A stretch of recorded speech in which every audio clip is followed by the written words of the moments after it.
Hello everyone. I've just finished reading Simon Tomlin's Patriot games. Okay. You can purchase it on Amazon for £10. I urge you all to read it. It's a real eye-opener as to what's really going on in British politics. I believe that Simon has found a way to deal with the problem of mass immigration into the UK, and in the doing, to free us from the globalist takeover, the fucking New World Order.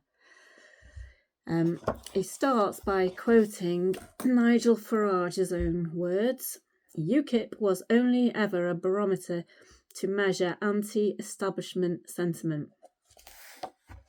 And he dedicates his book to all the genuine Leave voters who fought for a complete Brexit.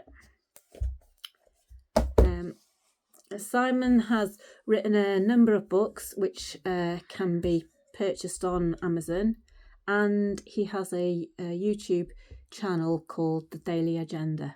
So listen to what he's got to say. He absolutely knows his stuff, I can assure you.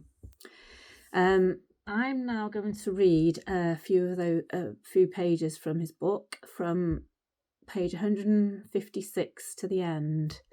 I've typed them up because I've just put a post up on Facebook. So this is what he writes. Countless times this year alone, people on social media and in the streets have said to me, we should have voted for the BNP when we had a chance. Indeed, but that boat sailed in 2013 when Nick Griffin completed his malicious wrecking operation of the most successful nationalist party in British history. With the centre-right having nothing meaningful to offer on immigration and the Homeland Party in disarray, I decided to start the campaign group Remigration Action to promote the issue. But the campaign group had to have a raft of policy planks, and I tailored those to appeal to Leave voters betrayed by the centre-right in league with Boris Johnson to deliver Brino, Brexit in name only, and mass immigration, which 17.4 million people did not vote for. Leave voters wanted immigration brought under total control and reduced to the mere thousands after intensive vetting. Many people think they can lead until it comes to crafting policy, and that's where most fall down. I offered people Remigration Action, mindful of the public swing to support remigration. The demand for remigration will grow louder and more widespread as the country descends into primary balkanisation. But this is where the imitation game played by the centre-right comes into play. They merely imitate nationalism to siphon away its support. Fake Farage made this clear in May 2024 when he told reporters it's either me or someone like Nick Griffin. Terrified of genuine nationalism, they chose to promote Farage instead, who now appears to have gone full-on woke. Mindful of the toxic imitation game played by the centre-right, I decided to write remigration policy so strong they would never be able to imitate it.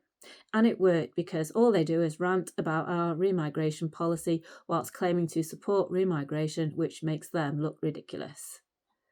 That was the twofold objective from the outset. I knew it would work because the entire centre-right is controlled opposition to stop the rise in nationalism. The purpose of the Nationality and Remigration Act proposal is to facilitate a reversal of mass immigration and the consequent harm done to the indigenous population opposed to it. To achieve this status in law, we have to leave the 1951 UN Refugee Convention and all subsequent amendments at the United Nations. Leaving the Council of Europe, or ECHR, is vitally important to ensure legally nothing can be done in the biased courts by activist judges to halt remigration. All Liberal left activist judges will be replaced. And this is the agenda. A plethora of toxic legislation has been passed through the UK Parliament by the globalists to ensure mass immigration and illegal migration can continue contrary to the will of the majority. At the EU Ref on 23rd of June 2016, some 17.4 million Britons voted to take control over our borders and halt the immigration invasion. The will of the majority was ignored with a raft of anti-democratic measures designed to subvert the public mandate. Remigration is now an existential threat for the British people, and their will has been subverted by treacherous globalists in Parliament. As a result, we propose to enforce the public mandate using new legislation. But first, a nexus of interconnecting acts of law have to be repealed, starting with the Race Relations Act and the Equalities Act, both of which aid and abet legal immigration, notoriously described as the Blair Wave and Boris Wave, as the fundamental threat to our national security. But illegal migration must be stopped first to secure our borders for public safety. And these are his emergency proposals. So the nationality and remigration policy can only succeed where a credible set of proposals has been worked out to ensure its success, and it has to be underpinned by new legislation. Number 1. Britain will withdraw from the 1951 UN Refugee Convention and the Council of Europe, otherwise known as the ECHR. We will stop all immigration for a minimum of 10 years, a vital moratorium to secure our borders. Number 2. The Race Relations Act and the Equalities Act will be repealed entirely without amendment and replaced later by the Nationality Act. Number 3. Legal aid funding to immigration lawyers and for all immigration cases in the courts will be stopped.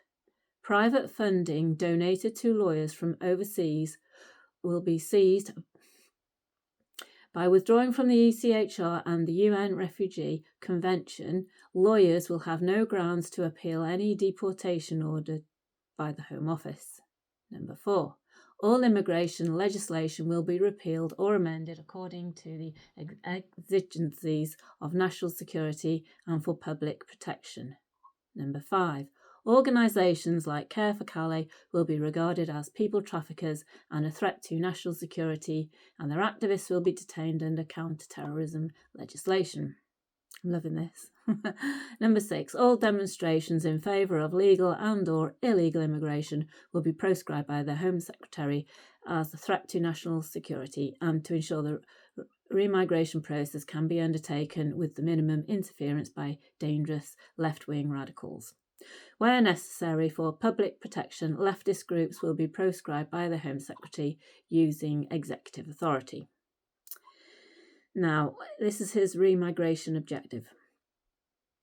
So the objective of nationality and remigration is to achieve a 95% Indigenous supermajority, or at the very least, it should be 90%. We set out the key proposals as follows for the people we regard deemed suitable for remigration and our plan to make it happen. Number 1. In the first wave, with all the forging emergency proposals in force, we will set about stopping all illegal immigration to resolve the crisis in the English Channel. We will deploy military forces where needed to stop illegal boat crossings until deterrence is achieved. All social benefits to illegal migrants will be stopped immediately, and those already on British soil will be remigrated to their country of origin without appeal to any court. Brilliant. To ensure the success of the operation, we will negotiate a returns policy with the nations involved. Number 2. After tackling the illegal immigration crisis, we will remigrate all foreign criminals and all Islamists on the terror watch list and their families and support network. Foreign criminals also relates to everyone involved in the grooming gangs conspiracy, and we propose to seize their assets using POCA, the Proceeds of Crime Act, legislation to finance their remigration. Number 3, a raft of foreign subversives has taken root in Britain, routinely appearing on television shows to denounce or attack white people and Britain in general, and we regard all of these foreigners as Tier 1 candidates for remigration. Our objective will be to remigrate all of them to nations where they do not feel so uncomfortable around white people and European culture.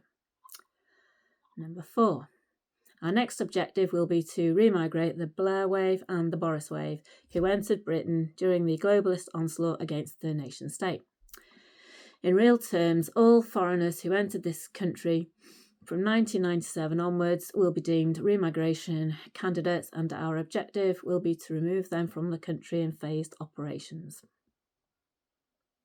Number 5, in the final phase of remigration, we will go through all existing immigration records dating back to the arrival of the Empire Windrush in 1948.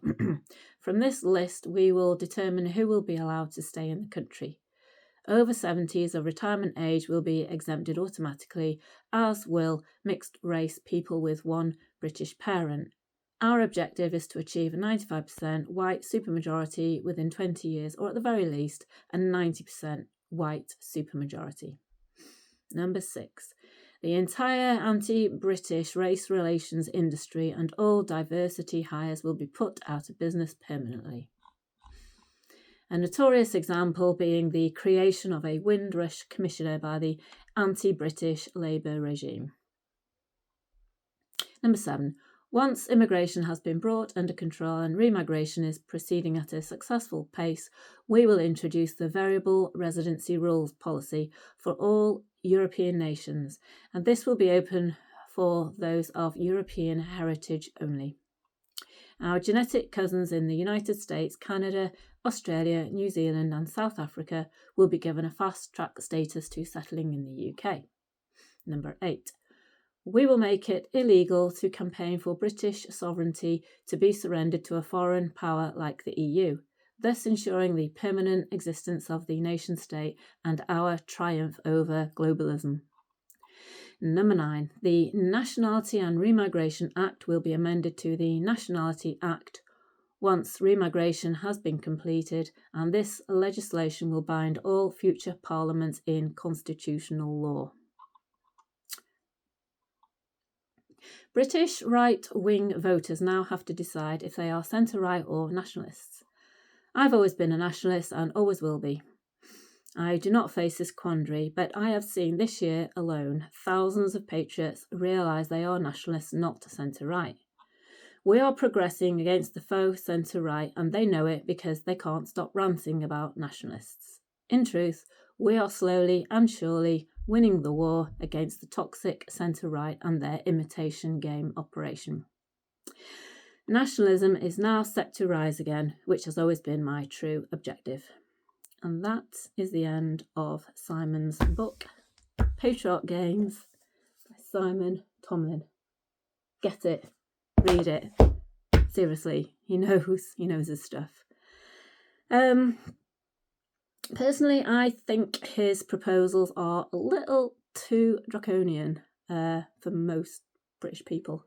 I think a more sensible approach would be to remigrate all those who are claiming benefits and to let everybody else stay in the country, assuming, of course, that they're not criminals, they're not on any terror watch list, they're not subversives, that they are well integrated, including that they can speak English and that they are in abeyance with British law and culture. Going forward, I think migration into Britain should be under strict application rule and allowed only for certain people, people of a certain age who are in certain professions or, certain trades, that they have a certain amount of money in the bank. That's just my thoughts on the matter. Okay, that's it. Bye for now. Bye.